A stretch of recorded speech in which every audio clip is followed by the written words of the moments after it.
Chicken ఘీ roast అండి. నెయ్యి వేసి చక్కగా ఏ పీస్ కా పీస్ ఉండేటట్టు డార్క్ కలర్లో వేగి బాగా సాఫ్ట్గా ఉంటుంది, జ్యూసీగా చాలా టేస్టీగా ఉంటుందండి. దీంట్లో ఇంకా మంచి రకాల పదార్థాలన్నీ వేసి చేశాను. ఒకసారి రెసిపీ చూపిస్తాను.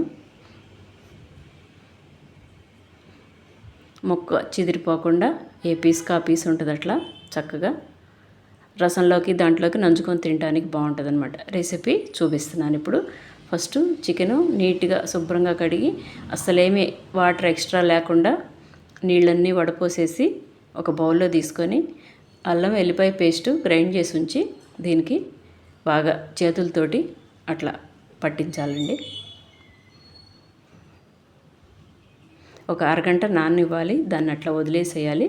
ఈలోపు పొడి మసాలా తయారు చేసుకుని దీనికి ధనియాలు, లవంగాలు, జీలకర్ర అంతా స్టవ్ ఆపేసిన తర్వాత వేగటం అయిపోయి స్టవ్ ఆపాక దానికి గసగసాలు యాడ్ చేసి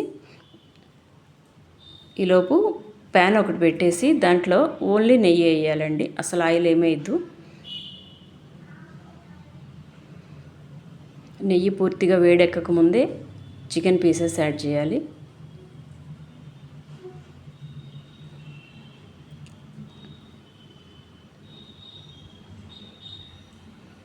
దీంట్లో ఇందాక అల్లం వెల్లిపాయ పేస్ట్ పట్టించి ఉంచాం కదా, దాంతో వేగుద్ది.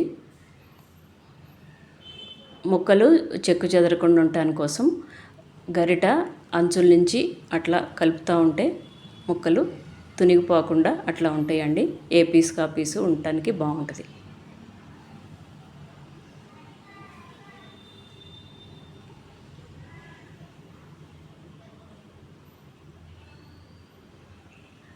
అలా కలపటం అయిపోయిన తర్వాత కాసేపు మూత పెట్టి ఉడకనివ్వాలి. ఈలోపు అది ఉడుకుతూ ఉండగా మనం మేగడ పెరుగు తీసుకోవాలి. మేగడతో సహా కొద్దిగా పెరుగు, ఒక 3 స్పూన్లు పెరుగు తీసుకొని మేగడ పెరుగు కలిసేటట్టు బీట్ చేసి ఈ చికెన్లో యాడ్ చేయాలి. చికెన్ ఆల్రెడీ కొద్దిగా ఉడకటం స్టార్ట్ అయింది. ఇప్పుడు పెరుగు యాడ్ చేసి మళ్ళీ కలిపేసి మళ్ళీ మూత పెట్టి మీడియం ఫ్లేమ్లో ఉడకనివ్వాలండి.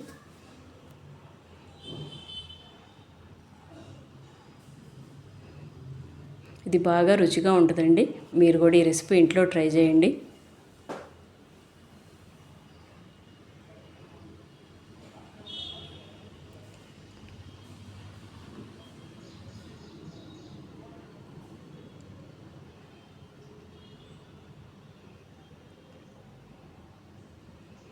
ఇప్పుడు ఉల్లిపాయల్ని మిక్సీలో వేసి పేస్ట్ లాగా చేసుకొని ఆ పేస్ట్ కూడా యాడ్ చేయాలి. ఆల్మోస్ట్ 3 వంతులు ఉడికిందండి చికెన్. ఉడికినప్పుడు అప్పుడు వేయాలి ఉల్లిపాయ పేస్టు. అది పీసెస్ చూసారా, అడుగున ఎర్రగా వచ్చినాయి.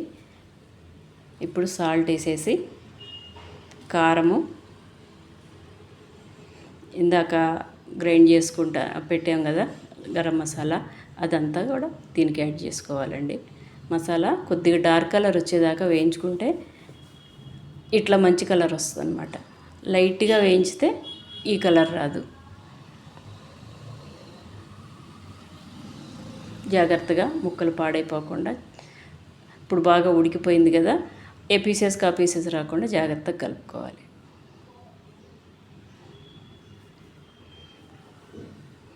చివర్లో రెడీ అయిపోయిందండి. కొత్తిమీర వేసి కలిపేసుకొని దించేసుకుంటే రెడీ అయిపోద్దండి. మీకు ఈ రెసిపీ నచ్చినట్టయితే వీడియోని లైక్ చేయండి. థ్యాంక్స్ ఫర్ వాచింగ్ అండి.